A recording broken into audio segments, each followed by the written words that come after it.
প্রিয় দর্শক, আসসালামু আলাইকুম।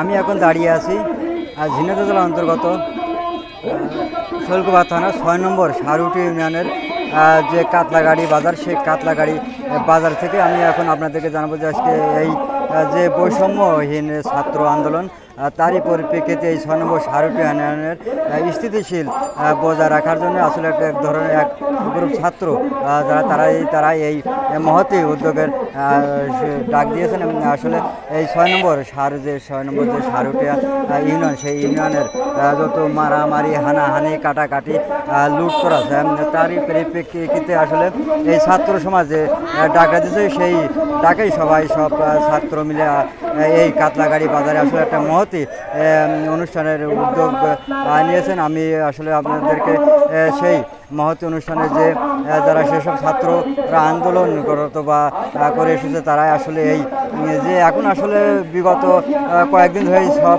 কিছু আসলে যে ছাত্রদের নিয়ন্ত্রণে থাকছে এবং আশা করা যাচ্ছে যে সামনে হয়তো বা ছাত্রদের নিয়ন্ত্রণে থাকবে। তারই পরিপ্রেক্ষিতে আসলে এই যে ৬ নম্বর সারুটি ইউনিয়নের যে কাতলাগাড়ি বাজার, সেই কাতলাগাড়ি বাজারেই এক ঝাঁক তরুণ মিলে এই মহতী অনুষ্ঠানের আয়োজন করেছে। প্রিয় দর্শক, আমি আপনাদেরকে যে তারুণ্যের যে সমাবেশ ২০২৪, সেটি আমি আসলে আপনাদেরকে সেই যারা আসলে সেই ছাত্র সমাজের যে ছাত্র আসলে নেতৃবৃন্দ যারা বক্তব্য করছেন তাদের সেই বক্তব্য অনুষ্ঠানে আপনাদেরকে নিয়ে এই ৬ নম্বর সারুটি ইউনিয়নের যত ছাত্র সমাজের নেতাকর্মীরা আছে বা যারা ছাত্র যারা কথা বেশি বলতে পারেন, তাদেরকে এই মাধ্যমে আসলে এই ৬ নম্বর সারুটি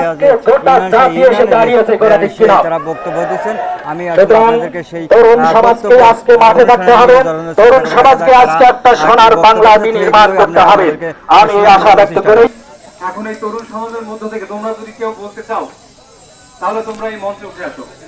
তোমাদের যদি কোনো বক্তব্য থাকে, কোনো সমস্যা নেই। এটা হচ্ছে শিক্ষার্থীরা করেছে দাঁত, শিক্ষার্থীরা মোদের পাথর, শিক্ষার্থীদেরকে করোনা গহয়।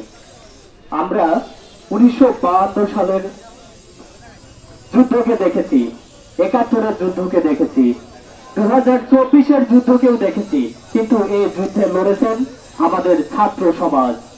আমাদের ছাত্র সমাজের বাকরুদ্ধ করে তারা এদেশে বাকশাল কায়েম করতে চেয়েছিলেন, কিন্তু আমরা হবে এবং আমাদের এই ছাত্র সমাজের লক্ষ্যে যে স্বাধীন দেশে থাকবে গুড গভর্নেন্স, প্রত্যেকটা নাগরিক